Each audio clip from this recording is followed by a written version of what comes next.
The Beat, brought to you by ASCO, your place for case construction equipment in Texas. Welcome back to 12th Man Studios and The Beat. Friday night, Olson Field at Bluebell Park. Texas A&M baseball begins their season by hosting the Bowling Green Falcons.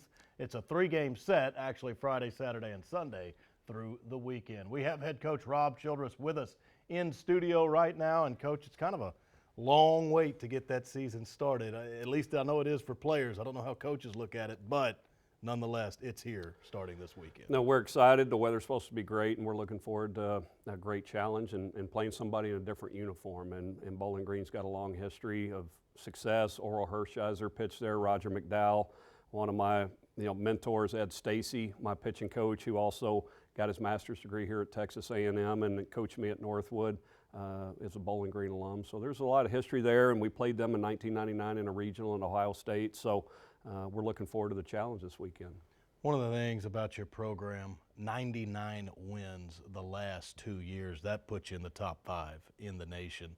Do you feel like you have some good backing going into this 2017 season? Well, we feel strong about the people that we have back. And, we've got a lot of old faces and some gray beards and our senior leadership. Those guys have done a great job. We've got a lot of new faces, too, with our freshmen that are incredibly talented and felt like they handled this past weekend really well with our leadoff event and people in the stands. And I know, when the bell rings on Friday night, we're going to have a great crowd, and that's what's most exciting. And you'll have some new faces with that mix there, but it feels like you and your staff think there's a lot of talent within those new faces, meaning the ceiling is pretty high for them. Well, our expectations don't change. We want to win the last game, and that's what we're in it for, and it's about us continuing to grow as a team all year long. But you're going to see a lot of new faces in some big roles, and both position players and pitchers. And, Coach Sealy and Coach Bolt do such a great job recruiting that not only are these guys talented, but there's going to be some of them that are going to be major impacts.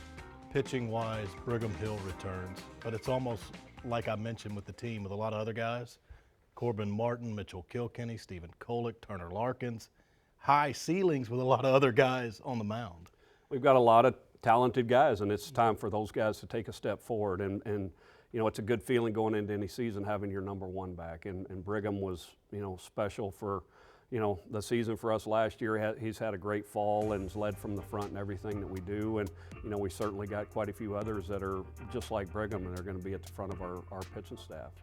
As a coach, weekend number one of the season, you obviously want 3 wins. That's the highest of priorities. But what are some of the things you'll find out over Friday, Saturday, and Sunday that you don't already know from practices and workouts so far? Well, we want to see the guys with the lights on and 6,000 to 7,000 people in the stands and how they handle that. And, that's the most exciting thing and the thing that we're looking forward to. There's going to be several guys as well that maybe haven't shown anything, to date the first couple of weeks of spring practice that once the games start, they may show us something that we know they're capable of. So I think that's the thing that, we'll look back on Sunday night or Monday morning and, feel great about.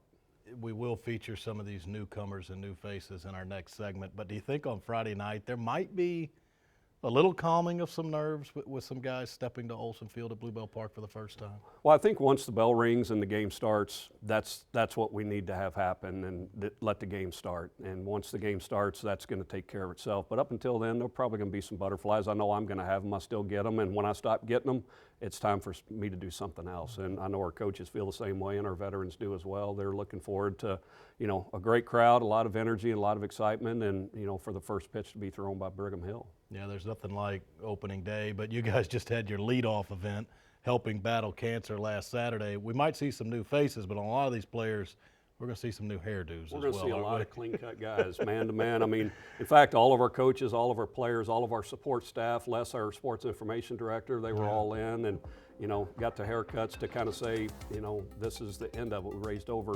$17,000 for childhood cancer, and our focal point is MD Anderson Pediatric Unit. And for the last 3 years, we've raised over $60,000, partnered with Versus Cancer, and it's something we're proud to be a part of. Yeah, it's good stuff, all but the SID in the boat. Rest of them in. All right, Rob Childress and the Aggies start their season on Friday night against Bowling Green.